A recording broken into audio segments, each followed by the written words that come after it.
So I'd like to say welcome to the final session. We would like to get started. We're running a little bit late, but we want to catch up, so we are sure to make it to dinner on time. Certain you'll all agree with that. I think it's been a fantastic conference based on all the vibrant discussions that we've had, the great presentations that we've had, and just the fact that there's still so many of you here talking and excited to be at the final session. So I'd just like to say a couple thank yous. I want to say thank you again to our local organizers in Hanoi. Of course, none of this would have happened without them. Viet On, the Institute of Environmental Science and Engineering, and also our Vietnamese hosts, especially the Ministry of Construction, including the Administration of Technical Infrastructure and the International Cooperation Department and the Vietnam Water Supply and Sewerage Association.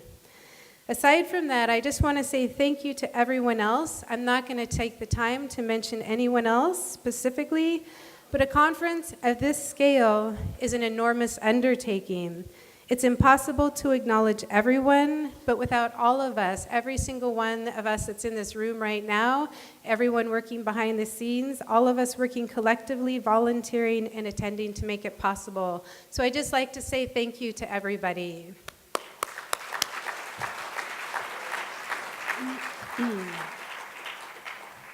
So that we have sort of a theme for our final session, and it's basically focusing on positive outcomes of the conference and how we can take this growing exponential growth and momentum forward and do good, sustainable things with it in the future. So I'd like to introduce our first speaker, who's going to, Brian Arbogast, who's going to talk about solutions, ideas, tools, and innovations from FSM3. I'm certain here everybody now knows Brian, but in case you don't, Brian is the director of the Water, Sanitation, and Hygiene team at the Bill and Melinda Gates Foundation. So, Brian.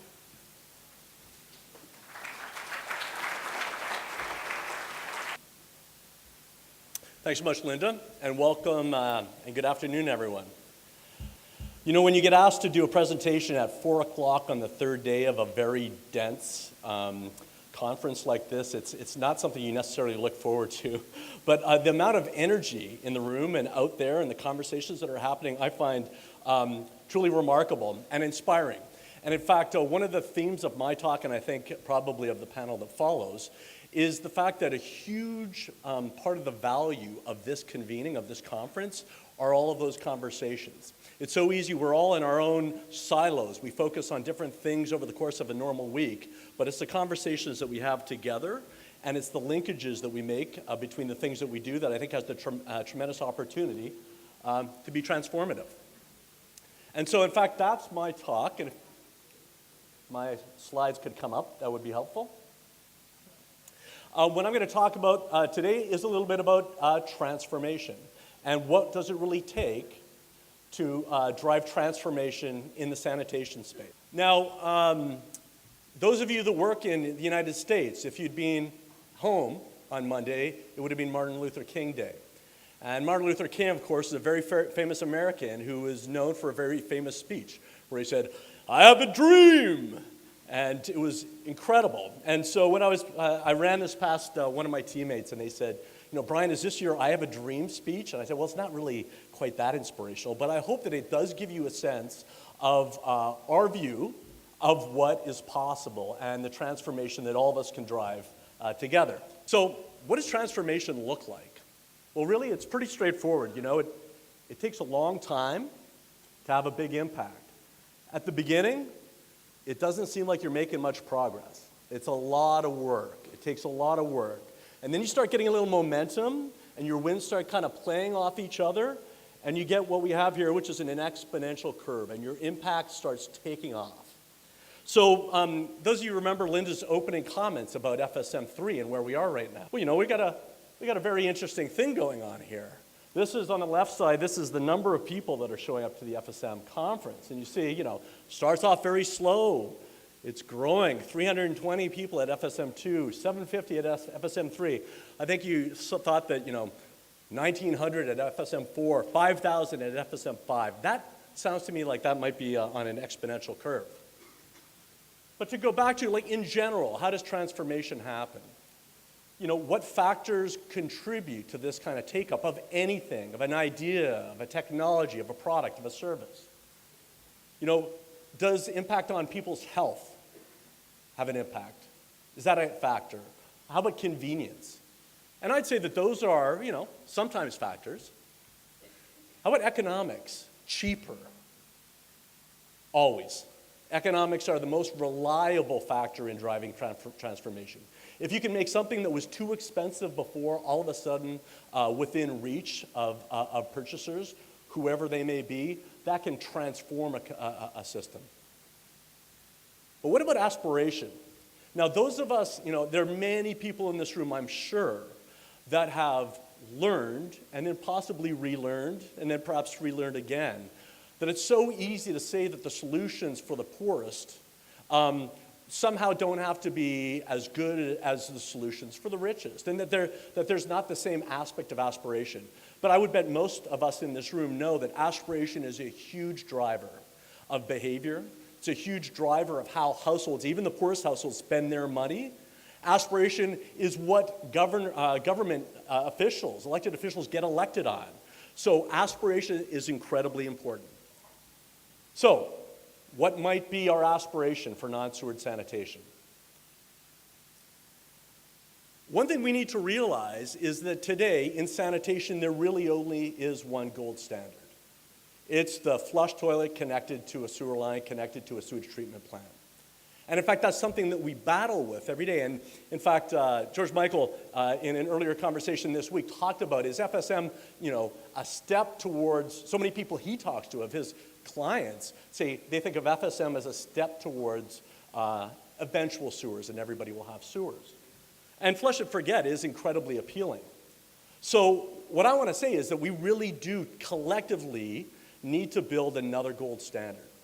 Something that is not only far cheaper to build and operate than the traditional sewage systems, but is just as aspirational. And in fact, it's the people in this room. You are the change agents that are working on this, and you are the ones upon which this vision depends. Now, if you think, well, like, why are we even doing that? Why don't we, you know, how are we ever going to convince anybody in a poorer community that doesn't have access to the flush toilet that they should ever want anything else? And I want to ask you, you know, just consider for a moment, can you remember any other time where everyone in developing countries aspired to a service that we had in developed countries, even though it was pretty capital intensive, maintenance intensive? Anything come to mind? Maybe, yeah, I think a few. Well, I'll answer it with another question. How many people do you think in developing countries are really anxiously waiting for that landline telephone to get hooked up? Right? They really can't wait until the government lays down the line to their village or to their home. So, you know, transformative progress is possible. And so that's what I'd really like to talk a little bit about today. But there are many things that need to happen for transformation to take place. And when we talk about innovation, it's too easy for people to think that innovation equals new gizmos, new gadgets, hardware, technologies you can hold. And I think especially at the Bill and Melinda Gates Foundation, we get kind of accused of being very technology focused. But in fact, the transformative innovations often are very different. They're around business models, or around new ways of the different players within a system connecting. They're around different approaches to governance and to regulations. So I want to talk about three areas that we at the foundation have focused on around innovation, both the non-technological approaches and technology. And frankly, you know, it's no surprise because most of the people that are working with us on these innovations are in the room. The first place we looked at was, if it comes down to the economics of non-sewered sanitation, the key overarching goal is how do you make it incredibly cheap, as cheap as possible, for poor households to get their pits emptied. And for them to get their pits emptied in ways that the fecal sludge is treated correctly. Where it's treated, all the pathogens are removed, that's not polluting their environment or anybody else's. And so we've been focusing on, are there ways to improve both how does a government provide an enabling environment so that entrepreneurs can come in and fill this niche? How can they pick up technological adoptions where those are present?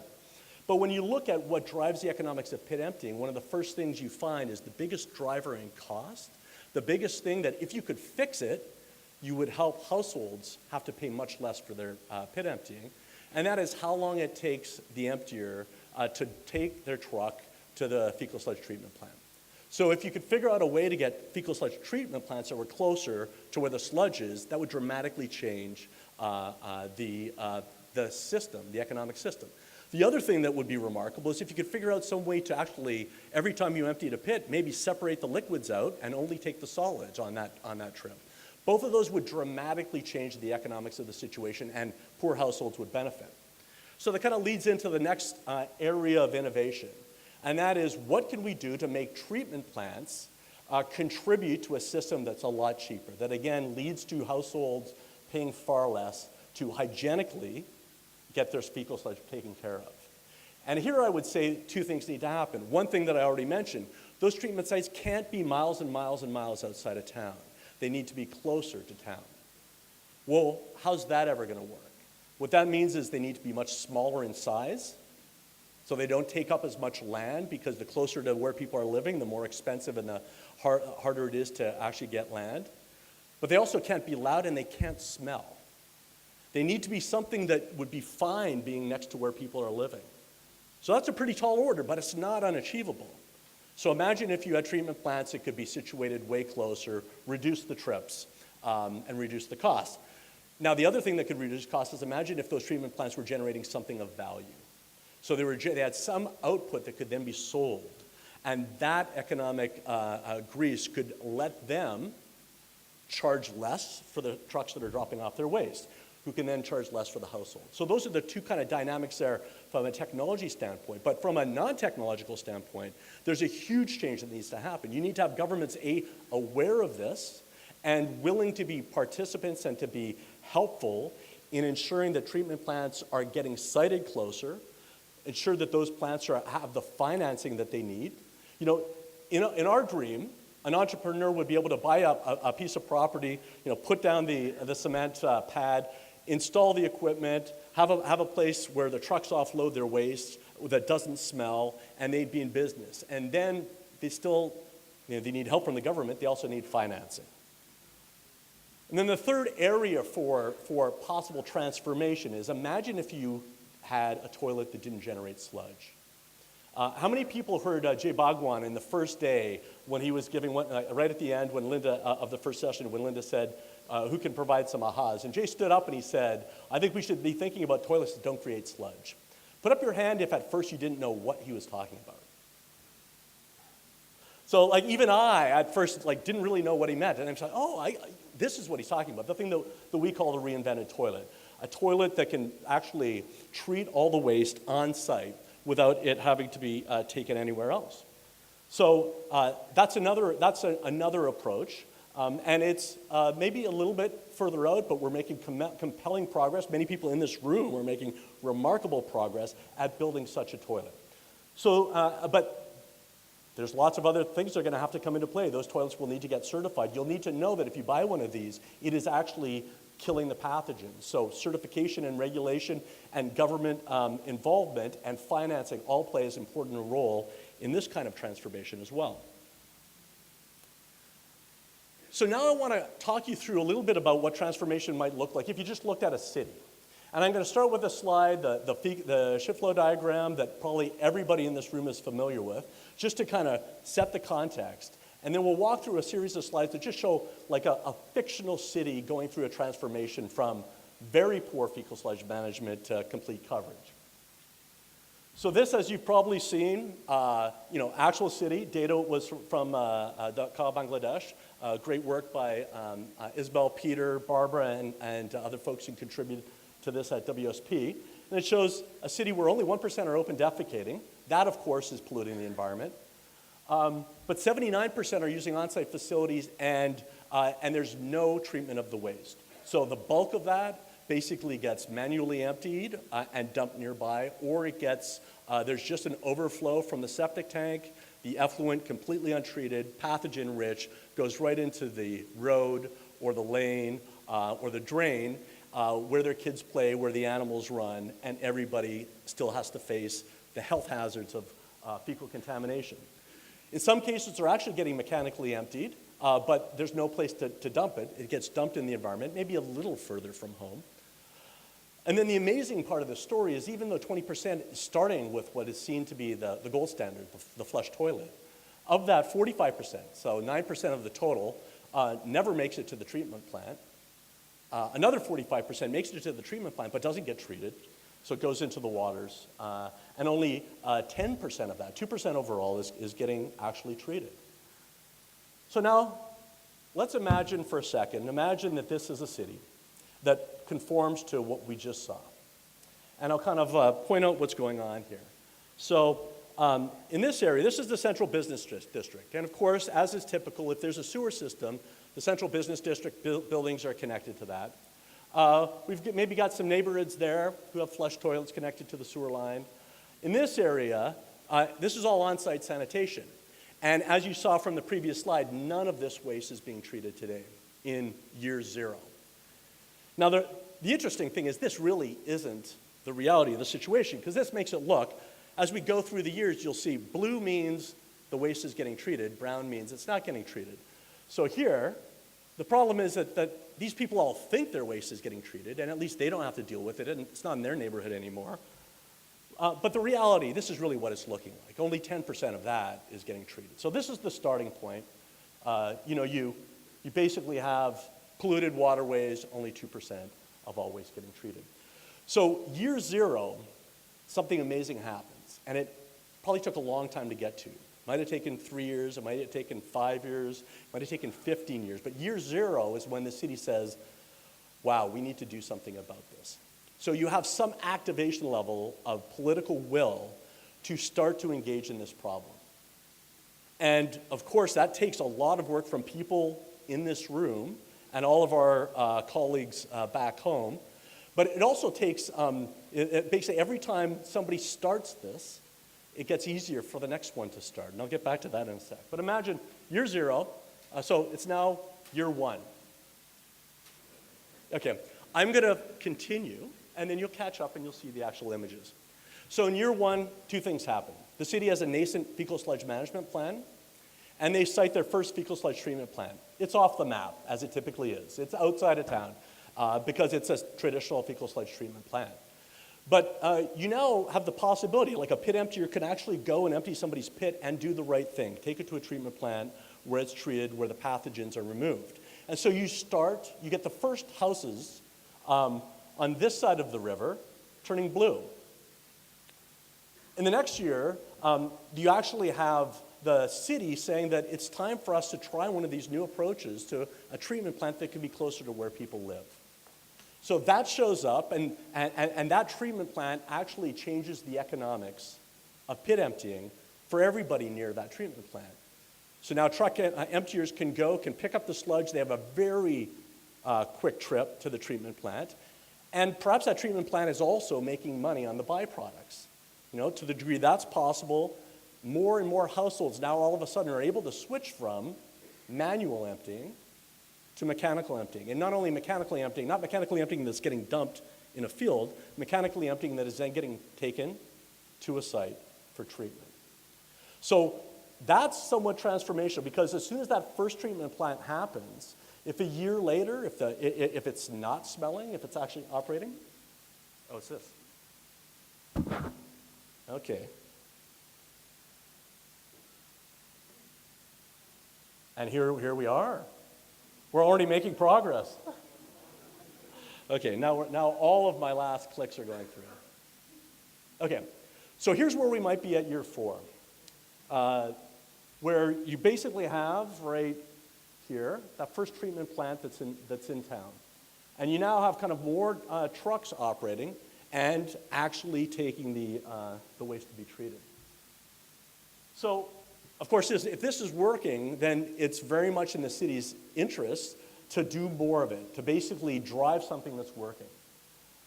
So the next thing they do is cite a couple more treatment plants, figure out the financing support that's necessary continue along this transformative curve. But here's where kind of the amazing thing happens, is as soon as this happens, when there's really capacity and the governing body understands that it works, is they can start to do some really transformative things from a regulatory and enforcement standpoint. They can start to, for instance, enforce that you're no longer allowed to dump untreated waste. And so, as I'll call out, each one of these changes in the system, all these houses that are yellow right now, these are all the people who just stopped, being serviced by emptiers that would just dump the waste untreated.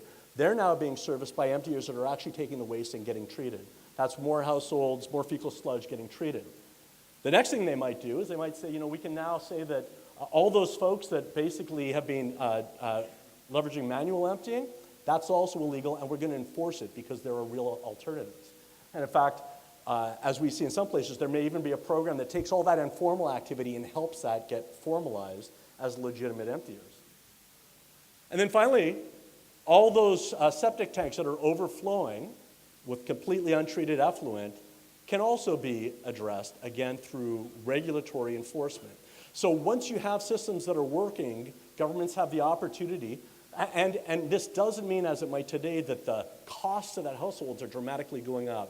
Because the system is being changed by the local, much more local treatment, and all these entrepreneurs that are getting in what is now a professionalized and formal and profitable industry, households are very well served. Now, a couple other interesting things. You might have toilets that don't generate any sludge by this time coming out and being adopted. Not only by the first movers, but people who are not well served by septic tanks and by pit latrines. And places where there's flooding, there are a lot of people who will be very excited about the idea of a toilet that can contain its waste and treat it on site. And so you get some more momentum. You have public and community toilets that serve all the last people who are still open defecating. And what you see here is, I believe, a transformation such that by year 7, we're really kind of largely along the way to solving the problem. Now, last few clicks are all about kind of more scale, more treatment capacity, toilets get cheaper, the technologies get cheaper, more entrepreneurs engaging to fill all the necessary capacity. And this certainly by year 10, another thing's happened, which is a city that really wants to get to 100%. And I'm hoping that due to the SDGs, every city in the world and every country is measuring and focused on reducing the amount of untreated waste that's going into the environment. At this point, you can even imagine that all the sewer lines are working and the sewage treatment plant is at full capacity. And you now have a city that truly actually is 100% served. So some people might say that this is, Brian, 10 years, that's ridiculous. You call yourself impatient optimist? That's so slow. And I'm sure others of you are like, 10 years, what a dream.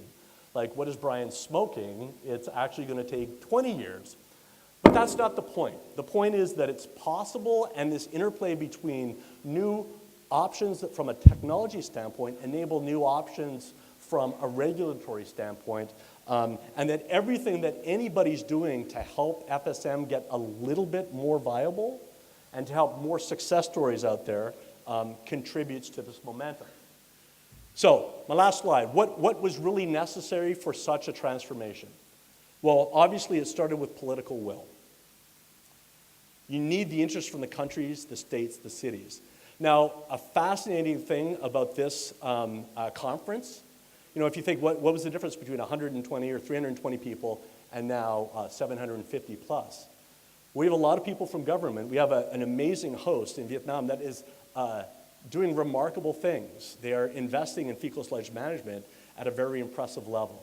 We have people here from the government of India who are committed to engage on this problem in ways that are unlike anything we've seen before. So there's absolutely change happening on this level.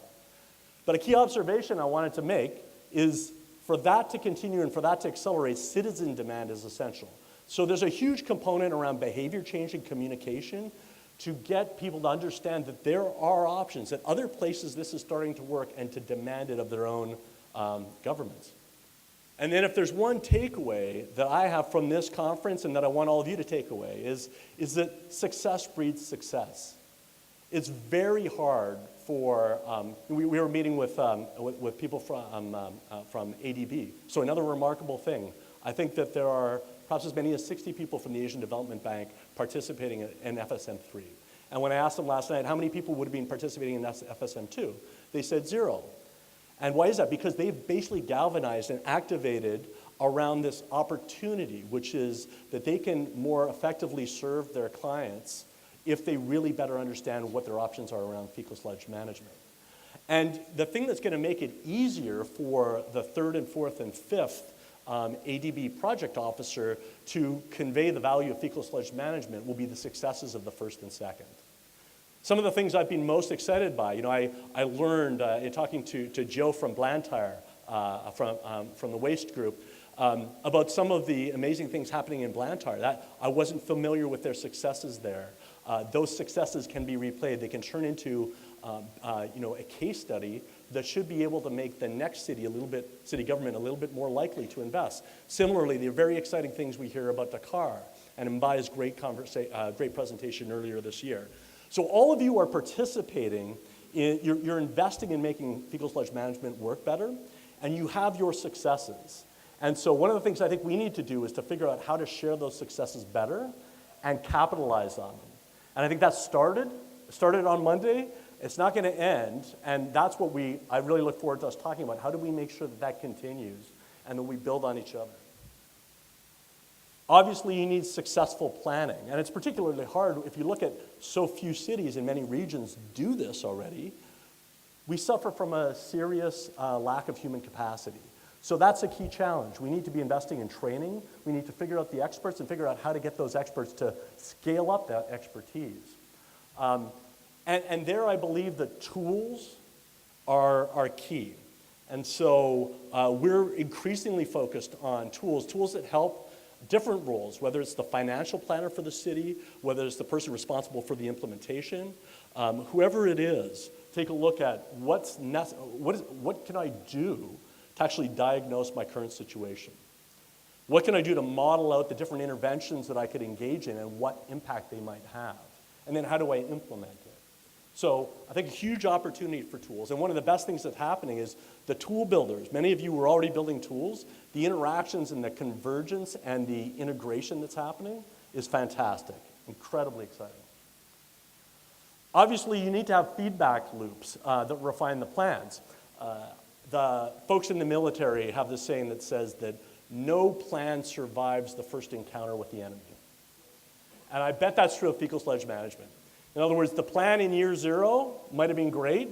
The likelihood that it's still the plan in year 5 or year 10 is really remote. So how do we build in the feedback loops and the learning as a sector in ways that can help people working at a city level?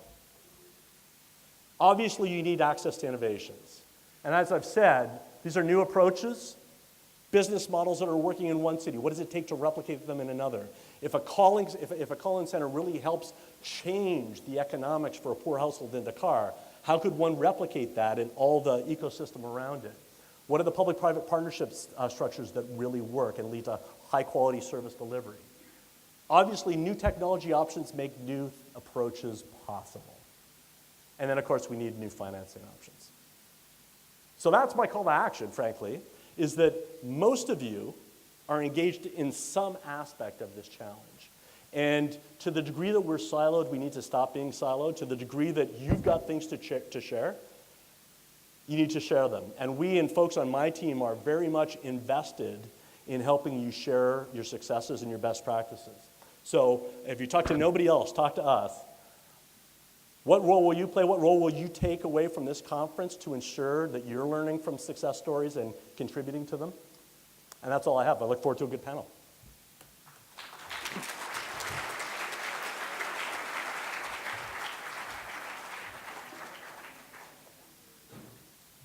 Brian, thank you very much for such a motivating and inspiring speech. I think everybody really enjoyed that. As a follow-up, now what we're going to do is we're going to have an all-star expert panel on fecal sludge management. So I'd like to invite them to go ahead and come up while the stage is being set up. And I'll just inform you a little bit about what's going on. So I've asked each panelist to just take 3 to 4 minutes to talk about, after 3 days of FSM3, what they feel is working, how we can harness this current momentum and growing awareness of FSM to make positive changes, and how they envision a future with sustainable fecal sludge management.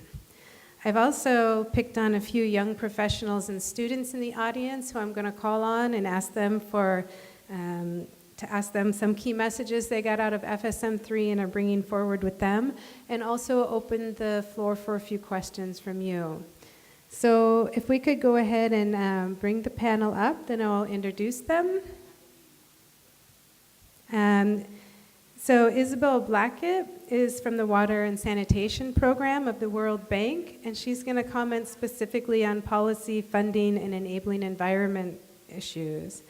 Mbaye Mbegere, who's from ONAS, which is the National Sanitation Utility of Senegal, and he's going to talk about changing role of stakeholders in financial flows.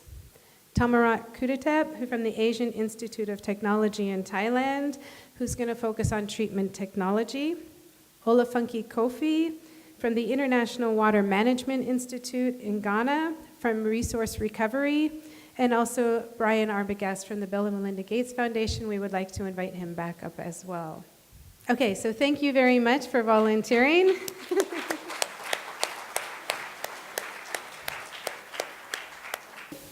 I think something we've really learned is that solid research and evidence and combined with compelling communications is the basis of convincing advocacy. And that convincing advocacy can lead to improved policy and government commitment. And it can actually do that quite quickly. Almud gave an example of how Indonesia sees fetal sludge management as the main game for sanitation going forward and for achieving universal access. And we heard from other people in other situations where it's the same thing. I think we're getting a lot better at that advocacy and that communications. But we still have a lot of FSM skeptics out there. So we need to get even better. So harnessing the enthusiasm. I mean, this week's just the numbers, the enthusiasm, the life, it's been fantastic. And we know that loads of stakeholders are collaborating already. I mean, how many presentations have you seen with multiple logos up there? But I think as we move forward, and to do that quickly, we actually need to increase that collaboration, trust and partnerships. There's a huge amount of work to be done, and I think there's no room for us to be competing with each other. We actually need to show what a global teamwork can achieve. We all need to pitch in, get our hands dirty, then wash them with soap. And we need to share our just-in-time learning. And we need to be honest about our successes and our failures. We've got to be prepared to talk about them. Well, part of this, I think, is actually getting an agenda of what is not being done. And we tend to come to these conferences and we talk about what we are doing. And certainly I'm beginning to see that there's certain gaps. And I think we've got to together identify what some of those gaps are and then have an agenda of which we don't all work on the same things and others get left out, but we actually share that around. And we need to get this applied research going, and we need to have mechanisms for sharing it quickly. And finally, my vision for the next few years is that FSM moves from tool development and research and pilots to working at scale and learning as we work and evaluating. Rather, as Mbaye has outlined for Dakar, for those of you who were in that session, this is doable, it can happen. And other people have shown that too. So I think by FSM4, we're going to have a lot more examples of FSM in practice at scale and the lessons we've learned from it. And we're going to achieve that only if we take political economy and stakeholders' interests much more seriously than we are now. Several people talked about political economy and stakeholders' interests, but we all need to be talking about it, including the people who are looking at the technical issues. And the other final point I'm going to finish with is capacity building. I'm hearing from everybody in every country that there's a huge shortage of capacity. And we cannot just rely on universities churning out people in 5, 10 years' time. We've got to have a whole lot of just-in-time, new, innovative capacity building. Thank you. Thank you, Isabel. Excellent comments. Next, I'd like to invite Mbaye Mbegere. Thank you, Linda. Thank you, Isabel. In my short intervention, I just want to share with you some tools which show that we can involve better the private sector. Because in my belief, we need to go further in the paradigm shift. We need to make sanitation in general and fecal management in particular a business. For me, business is a key word. How we can achieve it. In Dhaka, for instance, we work to improve the condition for the exercise of emptying activity with a private sector recognized and well organized. In the beginning, we realized that people working on fecal management was well recognized. They are under considered, and in this condition, we cannot build something without having some strong actors, well recognized, well motivated, and well engaged. And we work also to structure the fecal market. Because, and we realize that an implementation of a call center, this is an innovative tool, thanks to the Gate Foundation we implement in Dhaka. And this call center match the supply and the demand of FSM services and increase the market share of MTS. Because we talk about business, we talk about profitability. The objective is to work to improve, to enhance the market share of MTS. And we also, this call center can allow us to introduce a healthy competition between MTS. And all this will lead to the decrease of the emptying cost, because this is the objective. We talk a lot about fecal management, but the objective is to allow to poor people to access to mechanical emptying, to stop using manual emptying, to stop going inside pit to empty them.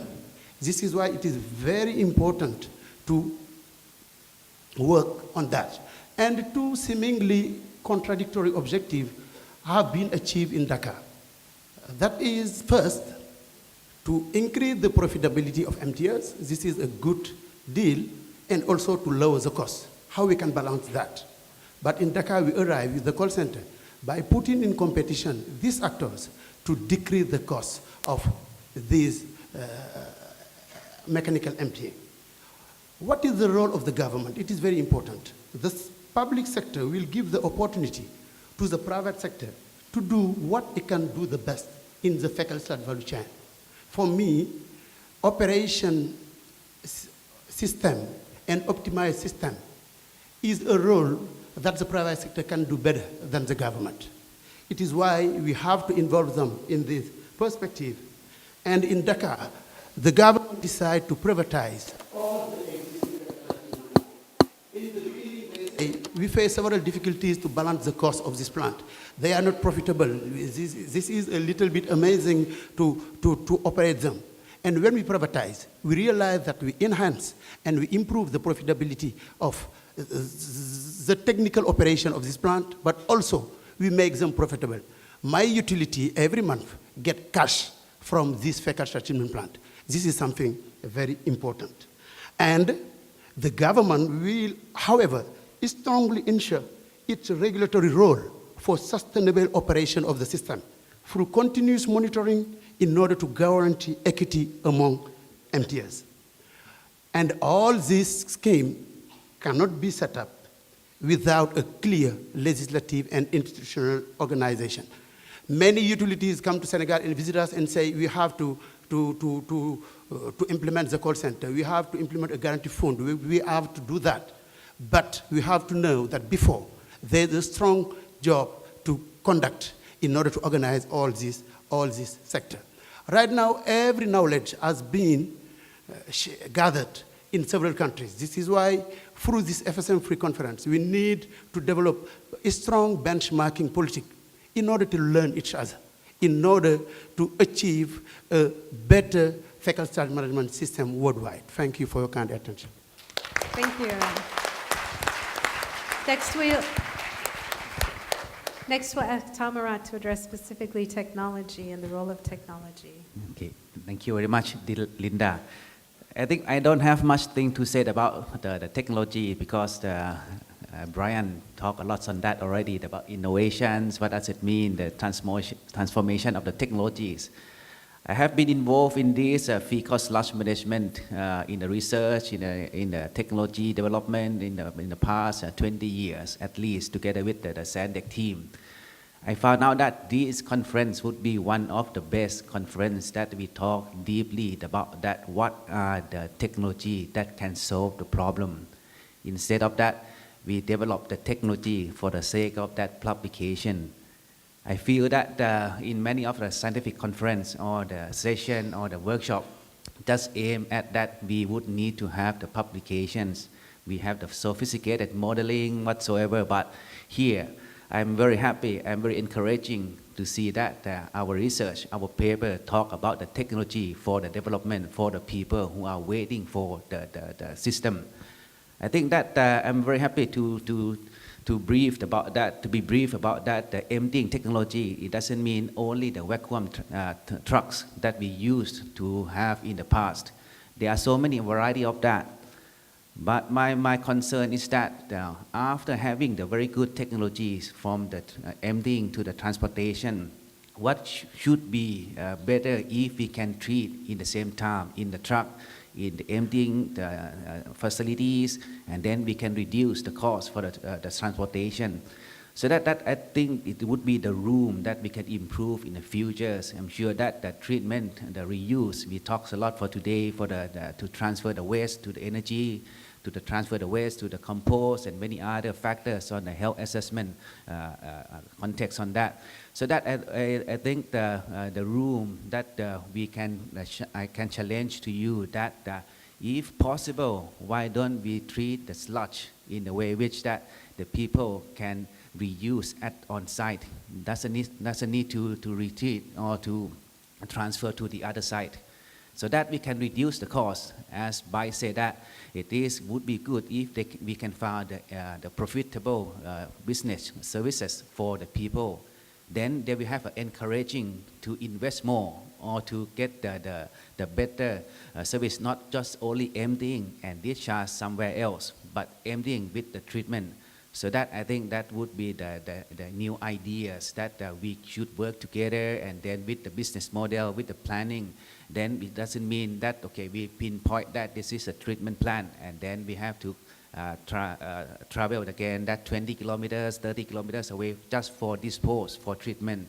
But why don't we have the on-site treatment as well at the site, and then people can use at household level? That is my challenge to all of you. And then with the 10 years time, as Brian mentioned, it's not that long, but we need a very good research to do about that, to compete with his vision in a 10 years time, so that we can reduce the fee cost sludge management problem in the near future. Thank you. Thank you, Tamara. Next, we'll ask Ola Funke to talk specifically about resource recovery. Okay, thank you very much, Linda. I've been very excited in the last 3 days for two reasons. First is that there are increasing number of people talking about fecal sludge management, unlike previous years. And more importantly, that people are emphasizing the aspect of reuse. So it's not so much about collection and transportation. Again, people are aware that there's need to use, there are more options, reuse options being discussed in several of the workshops that we had. We have, so it's very important that we see that there are other sectors that are also coming in, not just the sanitation sector. So that is very gratifying for me. And I want to say that, there is increasing awareness on the reuse. I think it gets talked somewhere. When I listen to the presentations and all that, which is very great, I realize that when it comes to scaling, when it comes to going to the market, we are kind of stuck at the moment because we don't have very many examples of success cases or business models, or business enterprises on reuse. And I think that's something that we need to pay close attention to in the coming years, so that by the time we're going to have FSM4 and 5 and thereon, we'll have more stories to tell on the reuse. I think in addition to the book, the FSM book that has been published, Business model catalog that is going to be published by EMEA partners will be very helpful in helping us to be able to move reuse into more business enterprises across the globe. So I think in the coming months, you look out for that. That will surely help us to move this thing forward. Market is very important.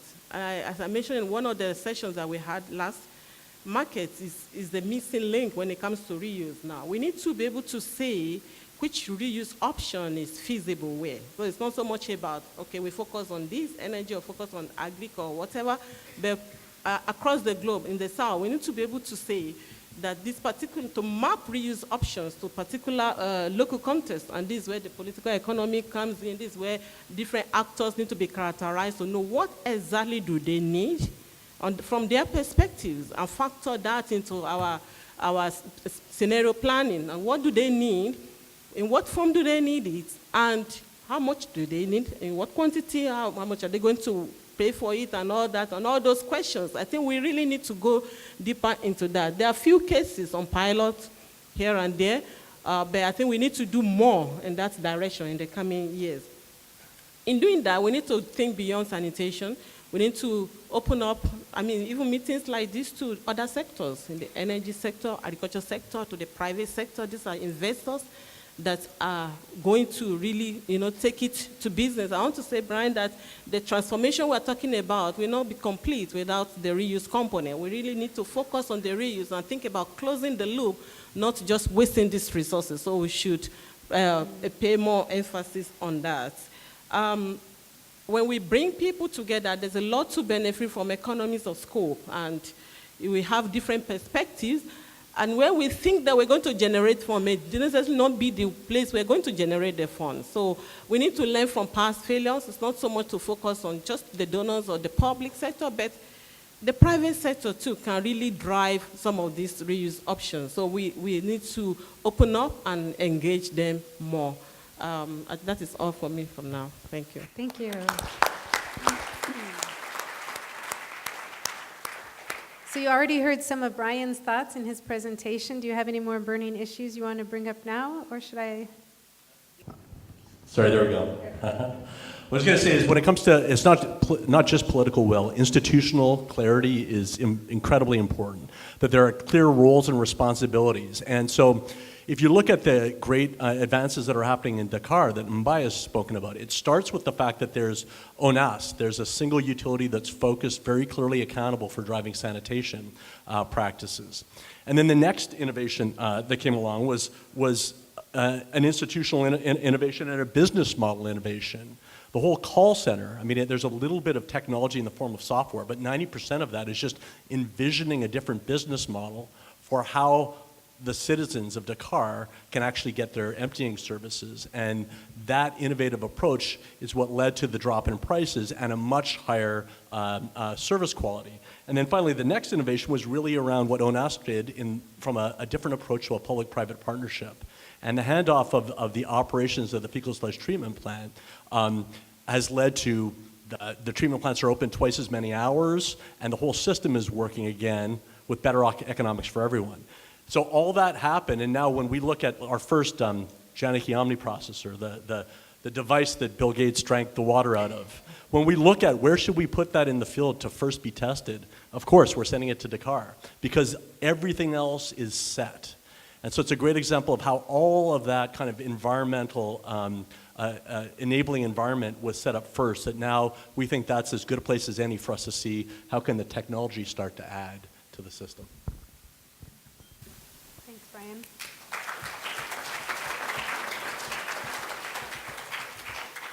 So I think we've had a lot of great advice now from 5 professionals who've been working for quite a while in the field, but I also want to hear sort of some comments from the younger voices here. And so I picked out a few young professionals and students and just asked them what was some key take-home message that they got from the conference that they would like to take with them in the future and that they will be able to use when they're working on sustainable solutions. So if you have the microphone, I'd like to just call on them in the audience so that they could just speak directly from the audience. And I would start out with Alhaji Mamadou Sanko from Dakar, Senegal. There's Sanko there.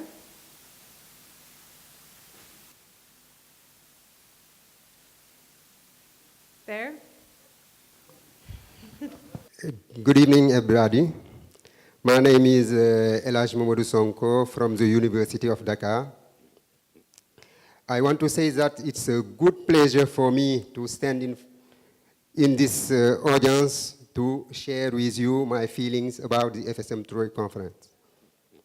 Let me first congratulate the organizer for the success of this session, and also the Gate Foundation that have been funding my participation to this FSM3 conference. I can say that this conference has met all my expectations because it has allowed me to expand my knowledge about FSM. I understood that now FSM requires multidisciplinary approach, jointed and integrated action for different actors, and the development of a big network of different experts in this field. I would like also to point out what I have retained in this FSM3 conference through some of keywords. The first keyword is fecal sludge. It is a common denominator that met all of us together in this room. Some of keywords are being developed through this keyword fecal sludge. I can say treatment, business. I can also take bioresource recovery, etc., etc.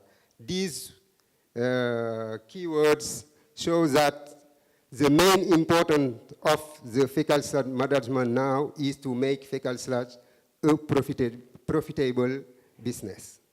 So it's a big deal now for the actors of the FSM. The last one, finally, I want to emphasize the last keyword, that is annoy, because I want by this keyword to thank the FSM3 Legal Committee for the good organization, the support, and the hospitality. And I can try to say them in Vietnamese, come on ban, apologize for the pronunciation.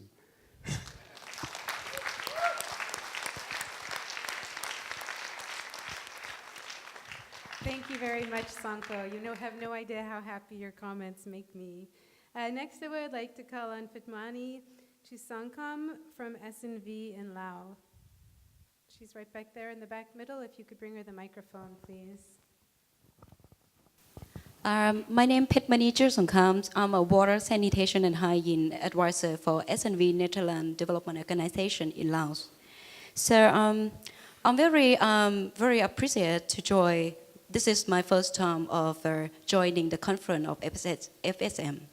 And then it's very new topic for me as well, and for Laos country, because to start initiate activity about FSM in the future. What I have learned, and also our government partner also come along with us, we had learned about a lot from the government of Vietnam is how to improve good governance in terms of the regulation framework and how to engage with the private sector in the treatment plant business. And then we had learned about that we should not forget about the business communication campaigns to improve the awareness of the communities and the household, why they need to pay for the fee on the connection. And of course, is a lot of things need to go.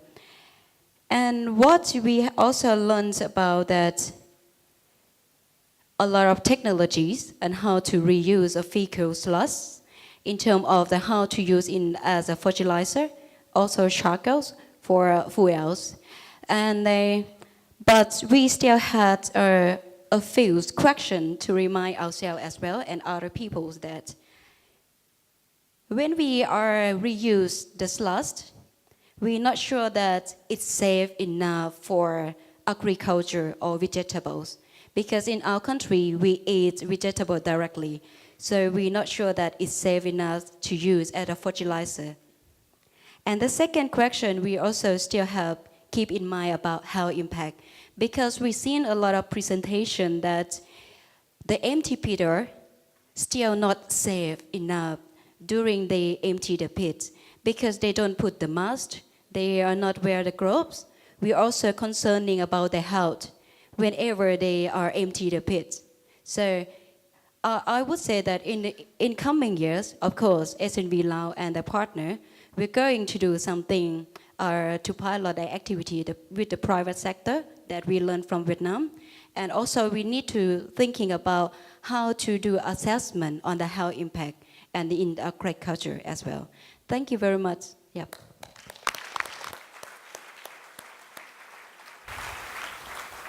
Thank you very much. Those are great comments for moving forward. Since you actually had 2 questions in there, I think I'll ask the panel if they have a few thoughts on that. I'm certain they do, especially Funky, about the safety of resource recovery products from fecal sludge. Okay, thank you very much. I mean, what we are discussing here is not about just promoting something for the sake of promoting it. We're talking about something that is safe. If it's not safe, we shouldn't even talk about it at all. So part of what science, why we researchers are supposed to bring science to bear on FSM to ensure that we can safely recover the resources. So the products, that any product we talk about in reuse, it should be safe.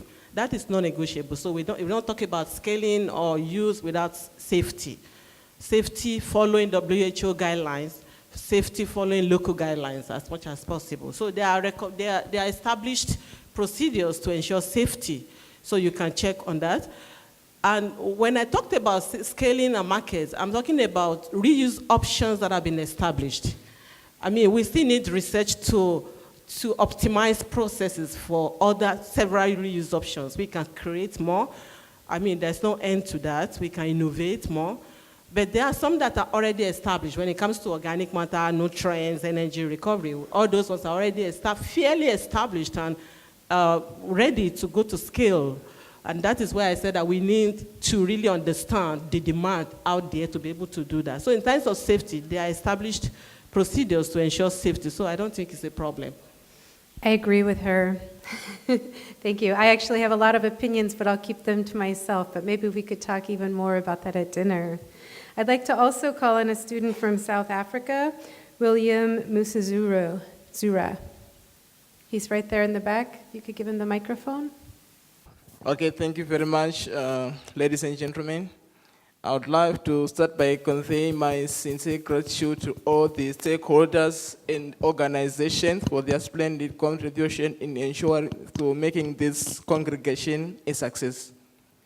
When we look at fecal sludge management, it seems as if it's a global problem which is affecting everybody, but on the contrary, it can be a global solution.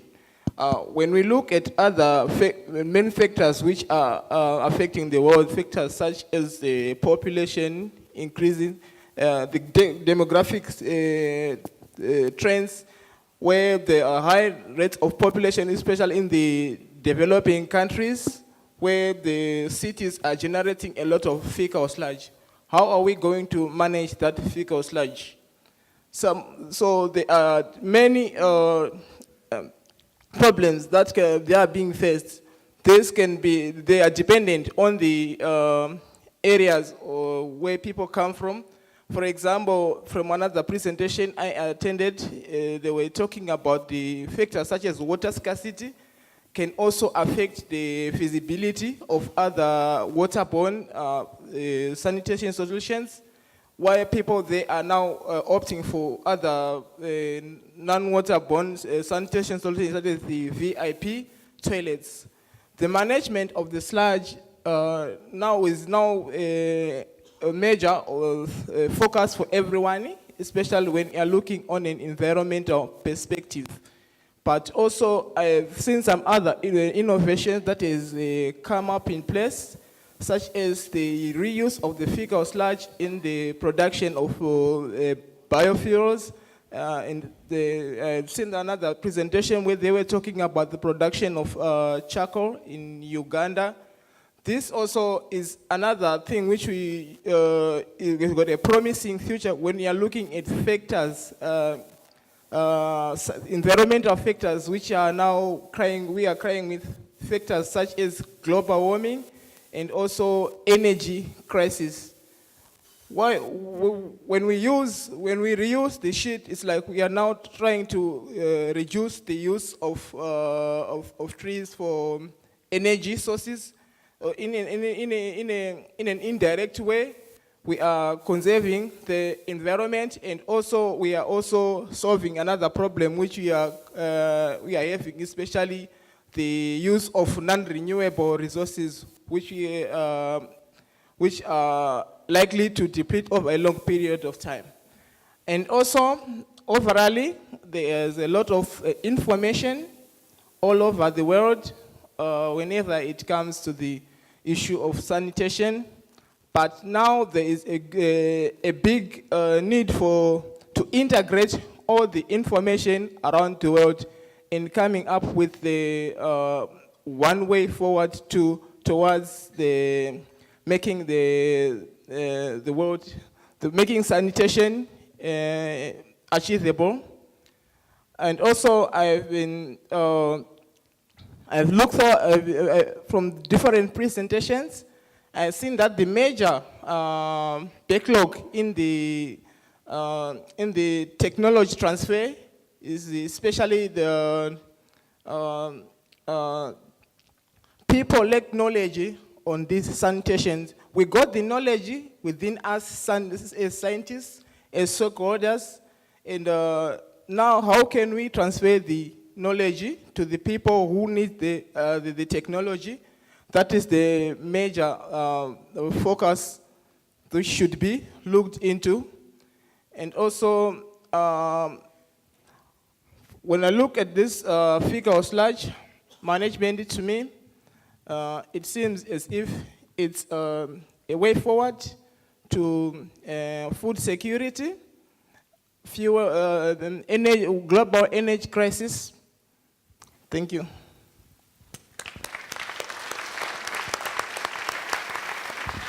Thank you very much, William. I think that again pointed out the importance, you were saying, a multi-sector, multi-field approach. We can't just rely on one thing. Finally, I would like to call on one more person, Trevor Surridge from GIZ and Susanna in Germany. Trevor. My main takeaway from this conference is actually on the soft side, and that's the power of communication. That might sound a little bit cheesy, but I'll tell you why. We as a community are growing and have FSM prioritized, which is wonderful to see.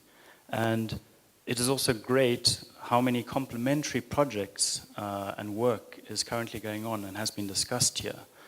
And this conference, FSM3, has allowed all these different people working on these complementary projects to, in some cases, learn about each other's work and meet each other in person. And from my side, and this is my takeaway, begin important conversations. And these important conversations, I'm confident, will continue and ultimately lead to better SFM. Thank you. Thank you very much, Trevor.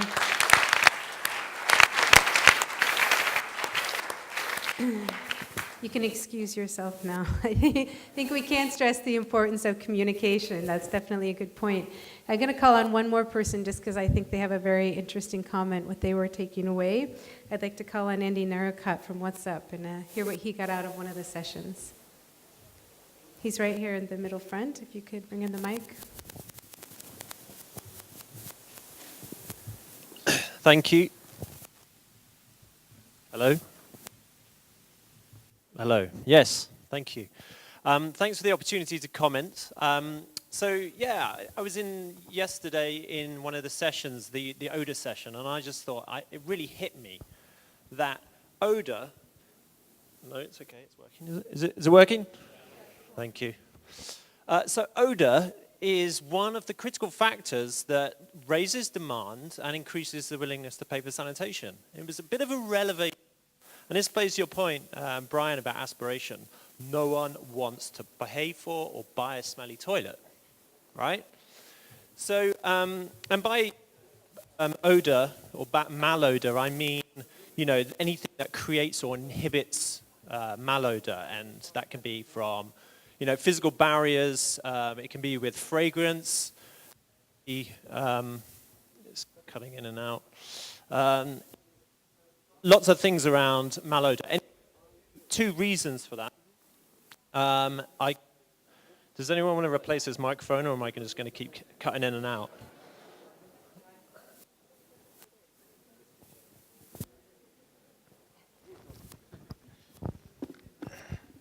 Thank you. If I've got something to say, I want to be able to say it, and you hear me. Okay. So 2 main reasons. Number 1, around finance of your sanitation, right? So the largest portion of financing for sanitation has to come from the households. And you want people to be able to pay for sanitation. They're not going to be able to pay for a smelly toilet. World Bank study about financing sanitations, there was a case study in Vietnam that showed 20 times more financing came from households than public between 2001 and 2008. So it really shows that you've really got to get odor and aspiration right for people to invest in sanitation. And secondly, I think Mr. Jenny from the ADB mentioned the case about Britain and investing in sewers, and he mentioned the commercial reasons as well. But actually, wasn't it about odor? Wasn't it about people, politicians, sitting in the Houses of Parliament and smelling the sewerage out in the River Thames outside that motivated them to action? And I'm sure it was also all of the voters as well who was complaining about it. So I'd like to see more research around odor, around aspiration, around things that trigger householders and consumers, everyday consumers, to pay for sanitation. Thank you. Thank you.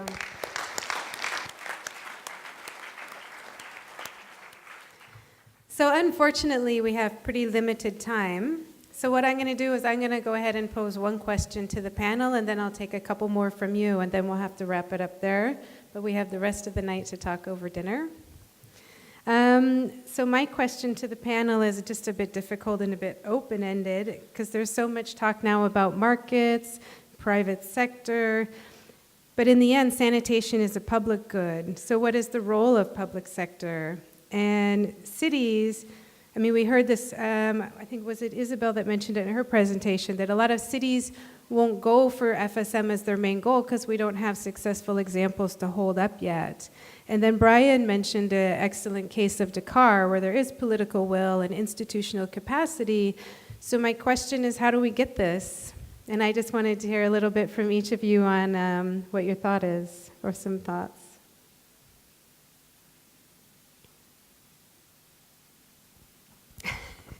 You know, it's a good question if no one jumps at it. Okay, again, I'm talking from reuse perspective, right? Okay.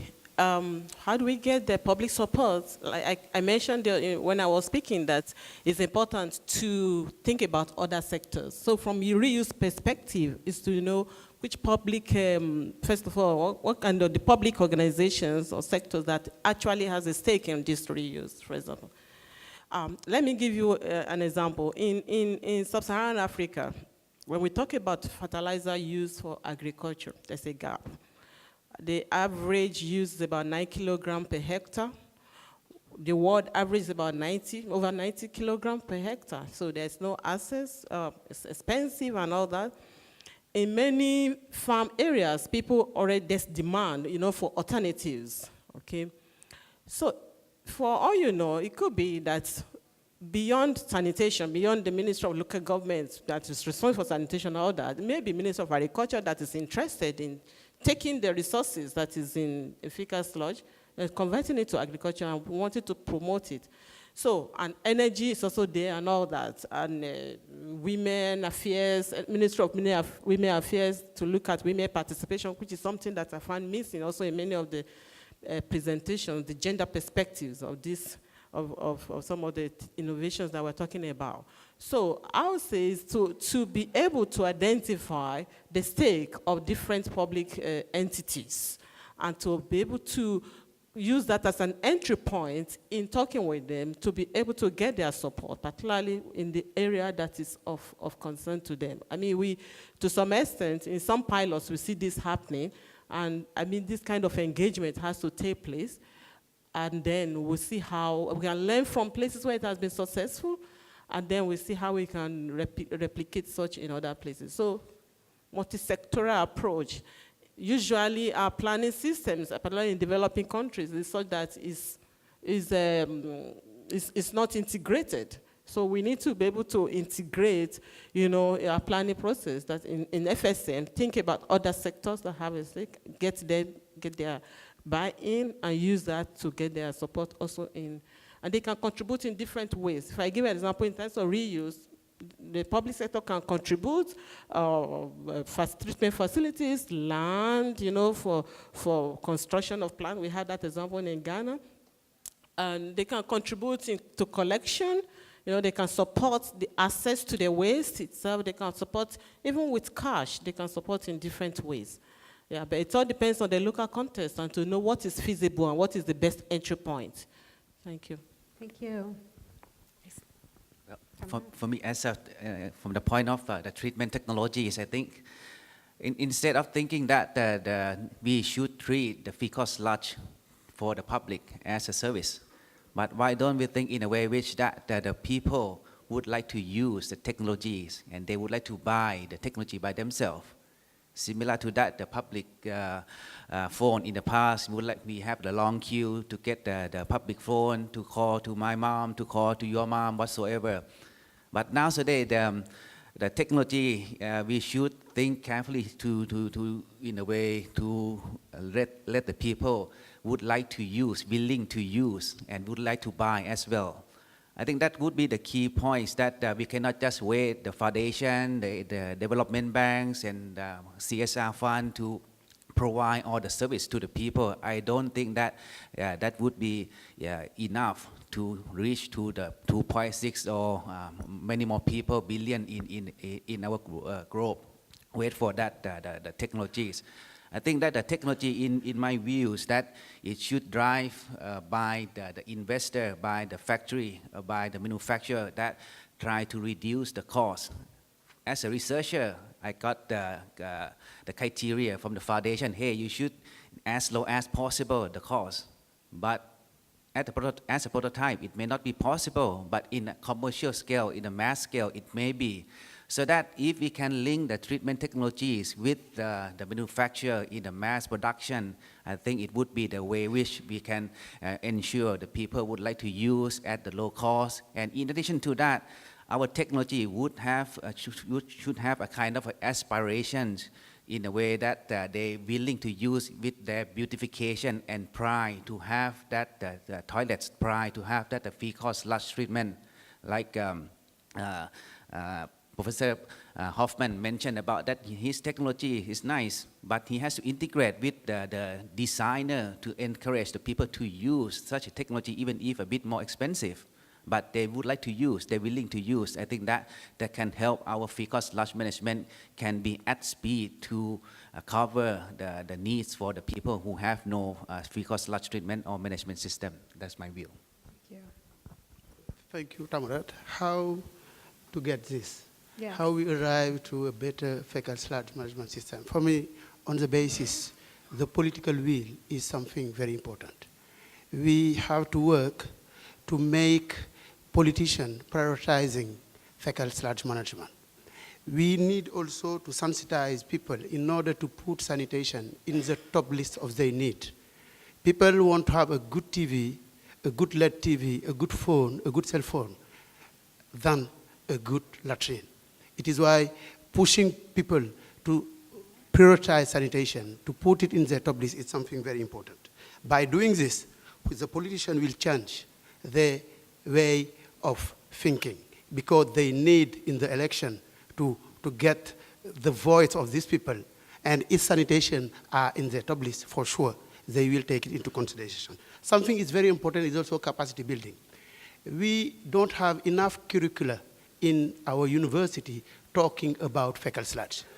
In my utility, 90% of engineers are very comfortable with C1 network, are very comfortable with activated sludge. But when we talk about something like latrine, something like VIP, ventilated improved pit latrine, they they become uncomfortable.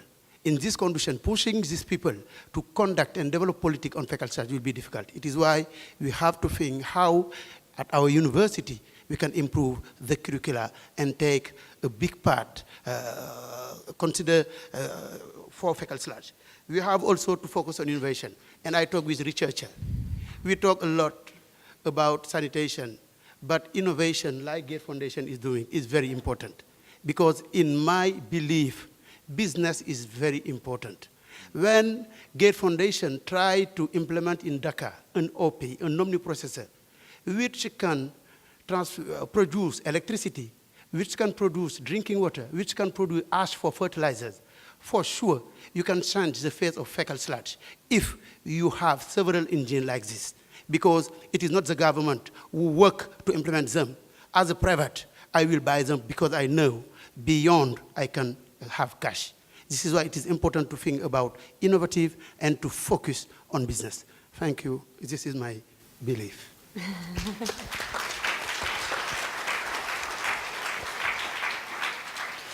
So if your question was, what is the role of the public sector? My answer to that is the role of the private sector, of the public sector, is to make it happen, which isn't the same as they have to do it or pay for it, but they have to ensure that the entire chain is happening.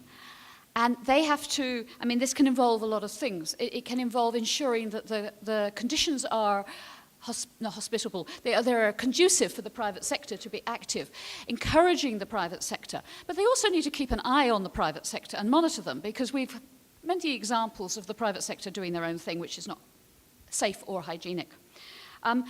Ensuring that financing is available for the parts that need it. In some cases, the public sector will do things like building treatment plants, but they then need to ensure that they are operated and maintained properly.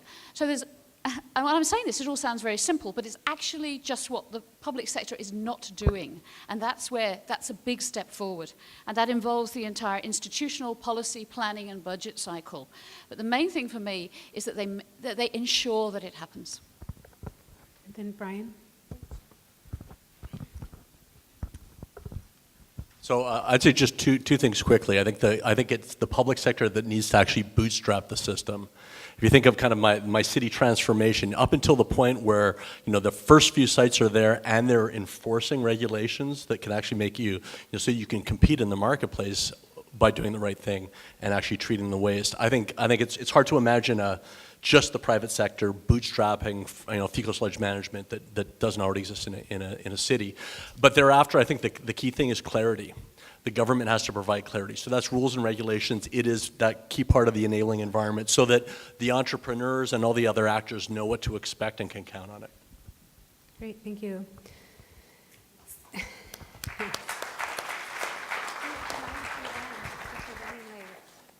Sorry, the question I asked took quite a bit of time, and we're frankly running out of time. So if you don't mind, I'm going to go ahead and end the panel discussion there. Say thank you very much again to all the participants, and it was a very fruitful discussion, I think.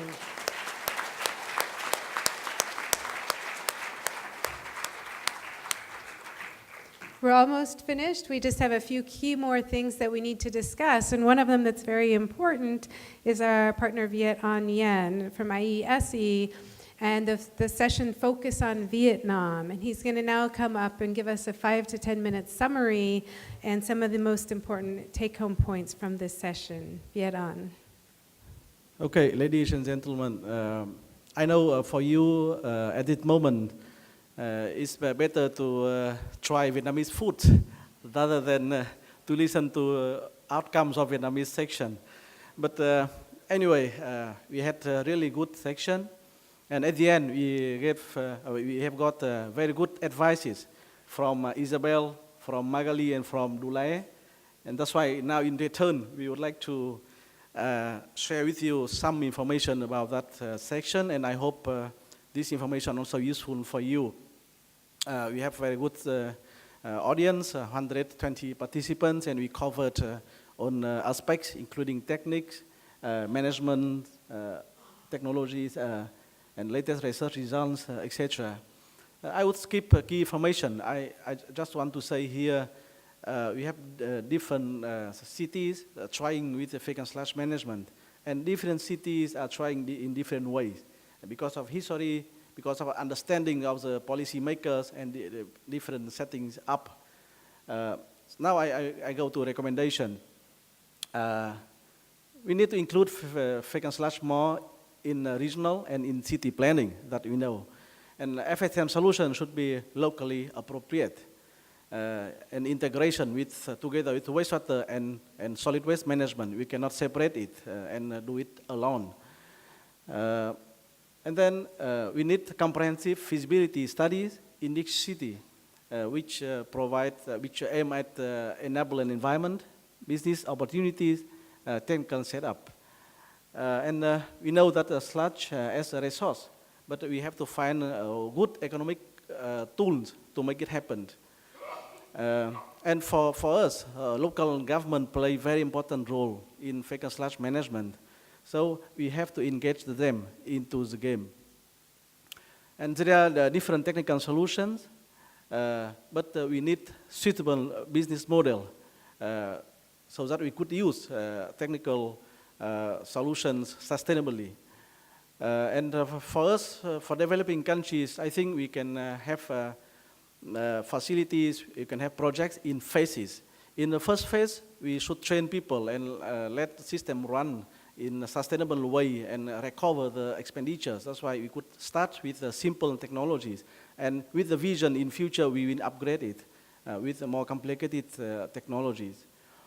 The finance city budget so far for us is still a primary financial source, but step by step we can increase the wastewater tariffs and look for other funding sources to make FSM sustainable and fully recovered. We have different ways. Innovations are needed to have different financial sources. And again, very important, household connection. We need that so that household could be involved and they could pay for the service. And recommendation, again, final, we have to engage, we have to recognize the importance of private sector. And we need capacity building, but not only for different stakeholders like private sector and households. We need capacity building also for decision makers, leaders.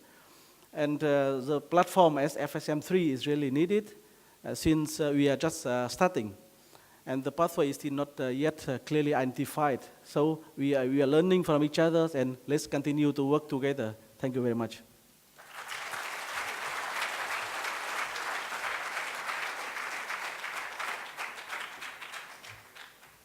Thank you very much for that excellent and concise summary. I think it's great because we learned so much about Vietnam while we were here, and it'd be a shame to travel all the way here and just sit inside the hotel for 3 days.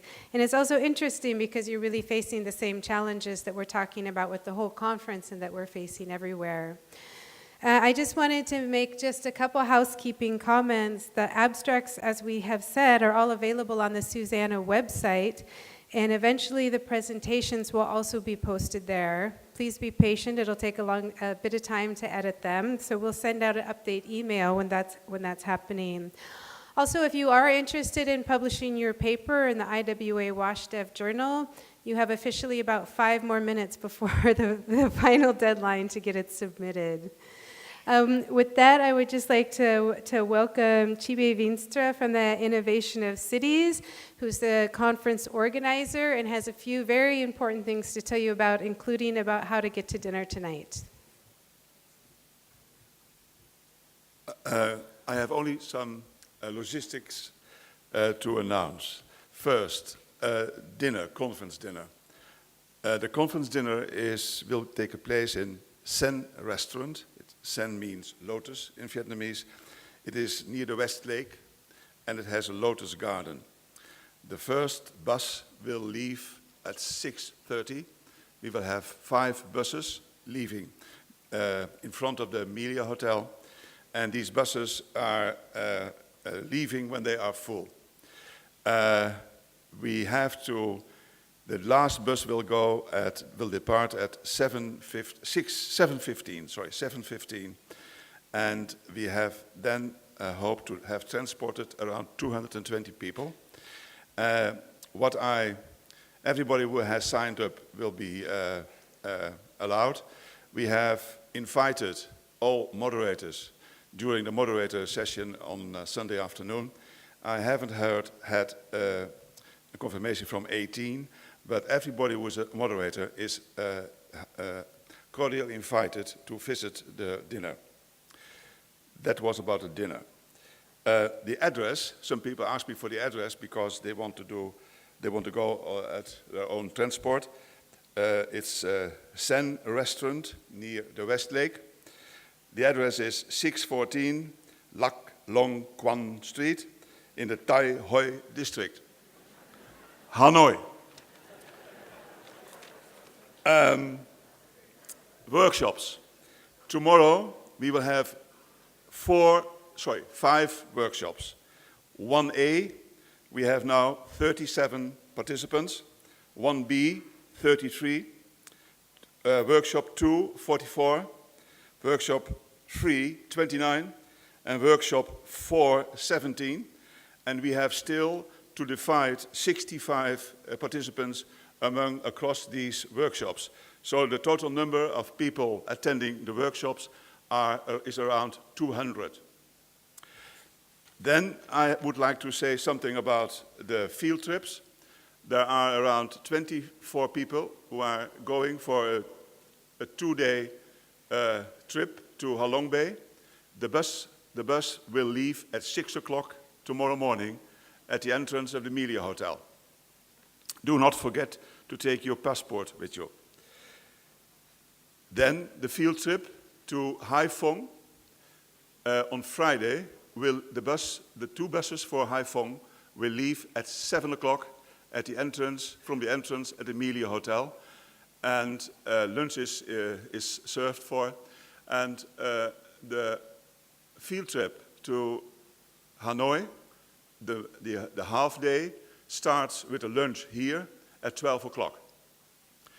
Tomorrow, the workshops will take place at level 1 and level 2, and we will assign the rooms to the workshops depending on the number of people and the seats.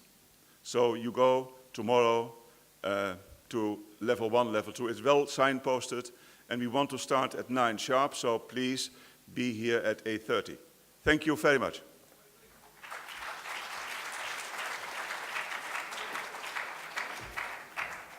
Yes? That's good, because you want to be sure to be fresh for the workshop tomorrow. Yeah, sorry, but I thought from experience I never mention when you go back, because it could be very cozy. But we will leave at around, I think, 10 o'clock, and I hope that we can divert the buses so that some people can be dropped at their hotels. We try. Otherwise, you will be dropped at Amelia Hotel.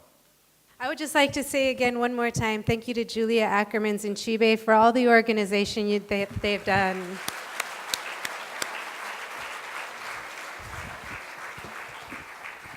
I would also just say to Rebecca, this is the last time I'm going to announce anything about fecal sludge truck trump games on stage, but there are a few more remaining. We'll leave them at the door in case you didn't get one or in case you'd like to take a couple extra with you. And with that, I would just like to introduce Dulai Kone from the Bill and Melinda Gates Foundation. He has a few closing remarks for us. Dulai has been one of the innovators of fecal sludge from the very beginning and of the Fecal Sludge Management Conference. And also we would like to welcome you back for FSM4. So Dulai.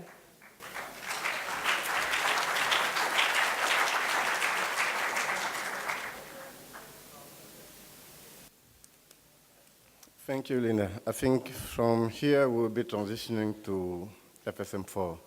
And this conference has been a growing community of practice. And we're able to bring scientists, investors, government entities, representatives of utilities and municipalities together. You know, when we draw the map of, what's the best scenario to improve fecal sludge management, these are exactly the boxes that we draw. So, which means we're getting the right stakeholders to really move forward with with solution. There were a few things mentioned about that. We're still missing some important stakeholders. Investors are not well represented. The industry is not well represented. There are few of them in this room. So we even managed to get one person from Senegal, I don't know whether he's in the room, Mr. Gay, who is a local, is a representative of a commercial bank in Senegal who is actually funding this sector. It is not obvious that you go out and manage other people's shit, right? For that, for you to do that, you really have to love people. And I think this is what really unites us. We are here trying to solve this because we want to make this world, this 21st century, a better place for everyone to live. It's about removing disease. How do we do that? I think we bring in the right people to discuss that. Together, I'm really convinced, with the crowd that we have here, with the expertise we have here, if we remain open and bring those who can help us making progress, shaping solutions, it can take less than 10 years. I want to challenge the Brian time frame. So some countries are able to go faster when they can bring those expertise together. And I'm really counting that when we move forward for FSM4, this would be the time where we are coming forward with solutions which are shaped to make impact. We're not coming to discuss how we do stuff, but we're really coming together to achieve impact. So this is my few words for concluding this meeting. It has been a very exciting week to engage here. I would like everyone here to really applaud the people behind the scene. The organizing committee, a lot of them are present here. Some people did not come. And Linda, who is here, please give Linda and the organizing committee a very big applause.